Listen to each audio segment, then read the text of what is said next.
শব্দ করুন। প্রিয় শিক্ষার্থীবৃন্দ, এখনকার সেশনে আমি তোমাদেরকে শুভেচ্ছা এবং স্বাগতম জানিয়ে রাখছি। আমি এখন আলোচনা করার চেষ্টা করব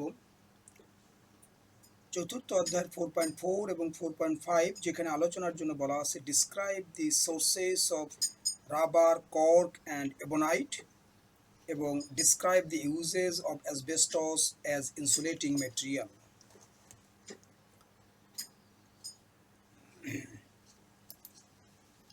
শিক্ষার্থীবৃন্দ, তাহলে আমরা প্রথমে দেখে নিতে যাব, আলোচনা করার চেষ্টা করব রাবার, কর্ক এবং এবনাইট এদের আসলে উৎস কোথায়, কোথা থেকে পাওয়া যায় বা সংগ্রহ করা হয় অথবা তৈরি করা হয়, কোন কোন ভাবে, কোন কোন পদার্থ থেকে, এরকম একটি বিষয়। এবং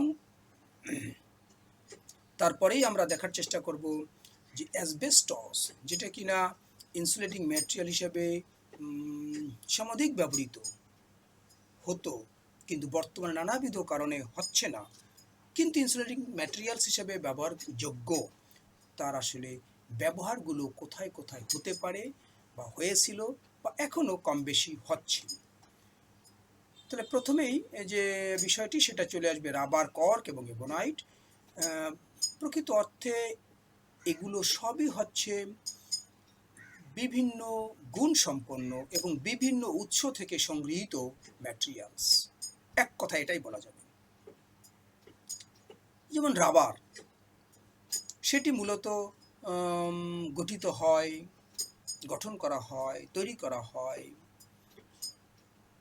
অর্গানিক কম্পাউন্ড আইসোপ্রিন থেকে, যেটি মূলত পাওয়া যায়, সংগ্রহ করা হয় হারভেস্টেড উপায়ে। কোনটাকে? রাবার ট্রির যে ল্যাটেক্স, তাকে হারভেস্টিং করে এই আইসোপ্রিন কম্পাউন্ড সংগ্রহ করা হয়, সেখান থেকে রাবার তৈরি করা হয়। রাবার ট্রি আমরা বলি, কিন্তু বাস্তবে এর নামটি হচ্ছে হিভিয়া ব্রাসিলেন্সিস। এই জাতীয় যে রাবার গাছ, সেখান থেকে, অথবা অন্য আরও কিছু এই রকমের বৃক্ষরাজি আছে, যার বাকলে আমরা যখন ইনসিশনস করতে পারি, অর্থাৎ চিরে দিতে পারি, এবং সেখান থেকে একটি ভিন্ন রকমের ফ্লুইড আমরা সংগ্রহ করি, সেখান থেকেও আমরা রাবারকে তৈরি করতে পারি। মূল উপাদান এইগুলো। রাবারের বিশেষ বিশেষ গুণ হচ্ছে এটা হচ্ছে খুব ইলাস্টিক, এটা ফ্লেক্সিবল, এটি ওয়াটারপ্রুফ, এবং একই সাথে বলা যেতে পারে অ্যাব্রেশন এবং ওয়্যার একে দারুণভাবে সে প্রতিহত করতে পারে।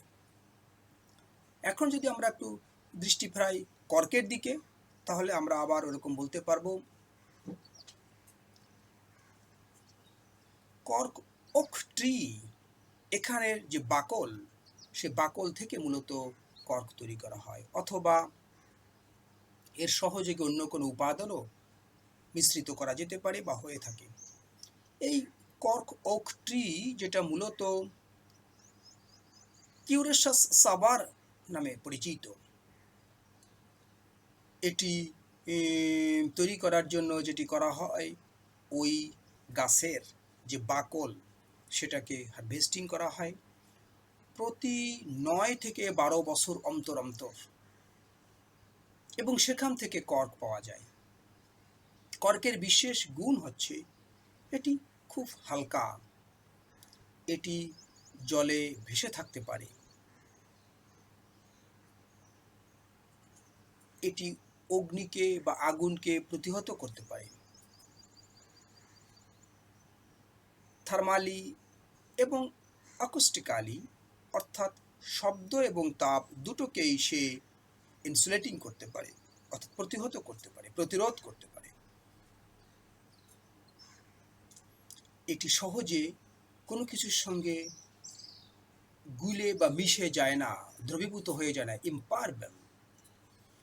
এবনাইট, এটা নিয়ে যখন আমরা কথা বলতে যাব, তখন আমরা এভাবে বলতে পারবো এটি মূলত সিনথেটিক ম্যাটেরিয়াল, যেটি পাওয়া যাবে খুব শক্ত যে সকল রাবার, সেগুলোকে আমরা যদি ভলকানাইজিং করি, পুড়িয়ে ফেলি সালফারের সহযোগে অথবা লিনসিড অয়েলের সহযোগে এবং দীর্ঘ সময় ধরে কাজটি যদি হয়, তাহলেই সর্বশেষে এবনাইট তৈরি হয়। মূলত এই এবনাইট নামটি এসেছে সে এবনি উড এর বিকল্প হিসাবে আর্টিফিশিয়ালি ব্যবহৃত হচ্ছে, সেখান থেকে এবনাইট নাম করা হচ্ছে।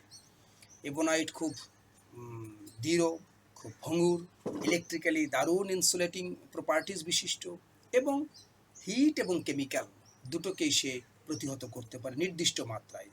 এই হচ্ছে রাবার, কর্ক এবং এবনাইট সম্পর্কে আমাদের আলোচনা। শিক্ষার্থীবৃন্দ, এখন আমরা একটু দ্রুত দেখে নেওয়ার চেষ্টা করব যে ইনসুলেটিং ম্যাটেরিয়াল হিসাবে অ্যাসবেস্টসের যে ব্যবহার সেটি সম্পর্কে। অ্যাসবেস্টস মূলত খনিজ ফাইবার থেকে এগুলো তৈরি করা হয় বিভিন্ন দ্রব্য উৎপাদন করতে, বিভিন্নভাবে ব্যবহৃত হয়। মূলত তাদের উদ্দেশ্য থাকে হচ্ছে ব্যবহার করার পিছনে সে ইনসুলেশন কাজটি সম্পাদন করতে পারবে এবং আগুনকে সে তার যে দাহ্য ক্ষমতা, দাহ্য করার যে গুণ, সেটিকে সে প্রতিহত করতে পারবে, কমিয়ে দিতে পারবে। এই দুটো তিনটা উদ্দেশ্যেই মূলত অ্যাসবেস্টস ব্যবহার করা হয়। এটি খুব শক্তিশালী, সামর্থ্যবান, হিট রেজিস্ট্যান্স যেটা একটু আগেই বলছিলাম, কেমিক্যাল রেজিস্ট্যান্স একই সাথে এর আছে।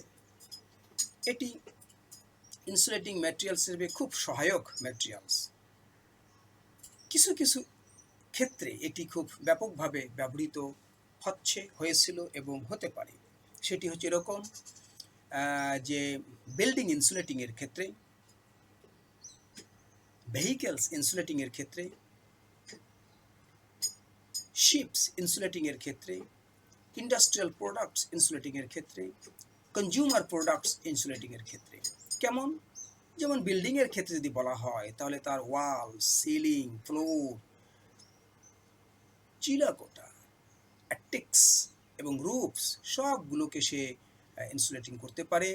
উদ্দেশ্য ওই একই রকম বিষয় যেটা প্রথমে বলেছিলাম, এবং এই বৈশিষ্ট্যগুলি তার মধ্যে খুব ব্যাপকভাবে আছে এবং সে কারণেই ব্যবহার করা হয়। সেটা হচ্ছে হিটকে সে প্রতিহত করতে পারে এবং ফায়ারকে বিপজ্জনকভাবে ছড়িয়ে যেতে সে বাধা দেয়, রিডান্ড্যান্ট হিসেবে কাজ করে, রিল্যাক্ট্যান্স হিসেবে কাজ করে। এটি পাইপকে ইনসুলেটিংয়ের ক্ষেত্রে, বয়লারকে ইনসুলেটিংয়ের ক্ষেত্রে, ডাক্টস, ইলেকট্রিক্যাল ওয়্যারস সবগুলোকে ইনসুলেটিং করার কাজে ব্যবহার করা যেতে পারে বা হয়। ইনসুলেটিং ম্যাটেরিয়ালস ফর ভেহিকেলসের ক্ষেত্রে যদি আমরা বলতে চাই, তাহলে বলতে পারবো এরকম asbestos, brakes, glasses, gaskets, hood liners, গাড়ির ক্ষেত্রে ট্রাকস, বাসেস এবং ট্রেনসের এগুলো ব্যবহার করা হয় এবং বিমানেও ব্যবহার করা হয়।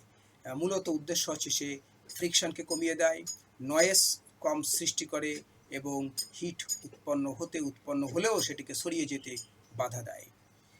ইনসুলেশন ম্যাটেরিয়াল ফর শিপস, এক্ষেত্রে যদি আমরা একটু দেখার চেষ্টা করি, এরকম বলতে পারবো যে boiler, engine pipes, walls, ceilings, floors, শিপের এই জায়গাগুলোকে সে ইনসুলেটিং করার কাজে ব্যবহার করা হয়, যেটা মূলত ফায়ার এবং ওয়াটার ড্যামেজ থেকে ওই অবস্থাগুলোকে সে রক্ষা করে। এটি মূলত আরও ব্যবহার করা যেতে পারে লাইফ বোট ইনসুলেটিং করার ক্ষেত্রে, ফায়ার প্রুফ স্যুট তৈরি করার ক্ষেত্রে এটাও ব্যবহার করা হয়ে থাকে বা যেতে পারে। Insulation materials for industrial products, এক্ষেত্রে যদি আমরা একটু দৃষ্টি দিই, তাহলে আমরা এরকম বলতে পারবো বা জানতে পারবো, সেটা হচ্ছে ফার্নেস, কেলস, ওভেনস, রিঅ্যাক্টরস এবং অন্যান্য যে সকল উচ্চ তাপ উৎপন্ন করে ইকুইপমেন্ট আছে, তাকে বিভিন্নভাবে ইন্ডাস্ট্রির ক্ষেত্রে বিশেষ করে সে ব্যবহার করা হয়। যেমন বলা যেতে পারে যে স্টিল, কেমিক্যাল, পাওয়ার এবং টেক্সটাইল এই সকল ইন্ডাস্ট্রি তো অবশ্যই এই সকল ক্ষেত্রে বা বিভিন্ন ক্ষেত্রে অ্যাসবেস্টস ব্যবহার করা হয় খুব উপযোগী সামগ্রী হিসাবে। এটি আরও ব্যবহার করা যেতে পারে ইলেকট্রিক্যাল প্যানেলস, সুইচ এবং ক্যাবলসের ক্ষেত্রেও ব্যবহার করা যেতে পারে হয়। Insulation material for consumer products, এক্ষেত্রে যদি আমরা একটু দেখার চেষ্টা করি, আমরা বলতে পারবো যে বিভিন্ন রকমের অ্যাপ্লায়েন্সেস আমরা ব্যবহার করি, আমরা দেখি, সেগুলো হতে পারে toaster, irons, hair dryers, popcorn poppers. এই সকল ক্ষেত্রে আমাদের অ্যাসবেস্টস ব্যবহার করা হয় বিভিন্ন উপযোগিতাকে সামনে রেখে। যেমন ফায়ার প্লেসকে সে ইনসুলেটিং করার ক্ষেত্রে, স্টোভকে, হিটার্সকে, তারপরে হচ্ছে বারবিকিউ গ্রিলস, এগুলোকে ইনসুলেটিং করার ক্ষেত্রে দারুণভাবে ব্যবহৃত হয়।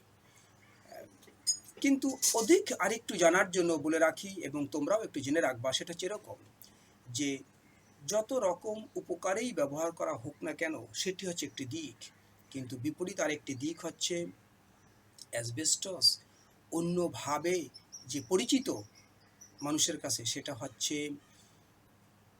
কার্সিনোজেন, যেটা যে উপাদানটি মূলত স্বাস্থ্যের জন্য ভীষণ হানিকর। যেমন সেটা যদি আমাদের শ্বাস প্রশ্বাসের মাধ্যমে এর ফাইবারগুলো আমরা গ্রহণ করে ফেলি বা চলে যায় কখনো আমাদের ফুসফুসে, লাংয়ে, তাহলে সে রিস্ক তৈরি করে লাং ক্যান্সার হওয়ার জন্য। এবং ক্যান্সার ধরনের যে সকল চেস্ট প্রবলেম হতে পারে, সেগুলো ব্যাপকভাবে প্রবণতা বাড়িয়ে দেয়। লাং ডিজিজকে, ক্রনিক লাং ডিজিজ বিভিন্ন রকমের তৈরি করতে অ্যাসবেস্টস দারুণ সহায়ক ভূমিকা পালন করে, কারণ ওই একটি উপাদান তার ভিতরে আছে, কার্সিনোজেন। সে কারণে অথবা শ্বাস প্রশ্বাস জনিত অন্য যে সকল জটিল রোগ, সেগুলো তৈরি করতে বা থাকলে সেগুলোকে আরও বাড়িয়ে দিতে দারুণভাবে সহায়ক ভূমিকা পালন করে। সেই জন্য 1970 সাল থেকে বিভিন্ন দেশ একেবারেই এই অ্যাসবেস্টস ব্যবহারকে বন্ধ করে দিয়েছে আইন এবং বিধির মাধ্যমে, এবং অনেক দেশ অ্যাসবেস্টসকে ব্যবহার করা দারুণভাবে কমিয়ে দিয়েছে। তাদের বিভিন্ন ইন্ডাস্ট্রিকে এগুলো ব্যবহার করতে নিষেধ করা হয়েছে। এটি আমাদের অবশ্যই জেনে রাখা উচিত। আমাদের ম্যাটেরিয়ালস সম্পর্কে যখন জানবো, তার ব্যবহার জানবো, তার বৈশিষ্ট্য জানবো, এবং একই সঙ্গে তার সুবিধা এবং অসুবিধাগুলোও কিন্তু আমাদের জেনে নিতে হবে, প্রিয় শিক্ষার্থীবৃন্দ। তাহলে এই বলে আমি আমার এখনকার সেশন শেষ করছি। তোমাদেরকে ধন্যবাদ।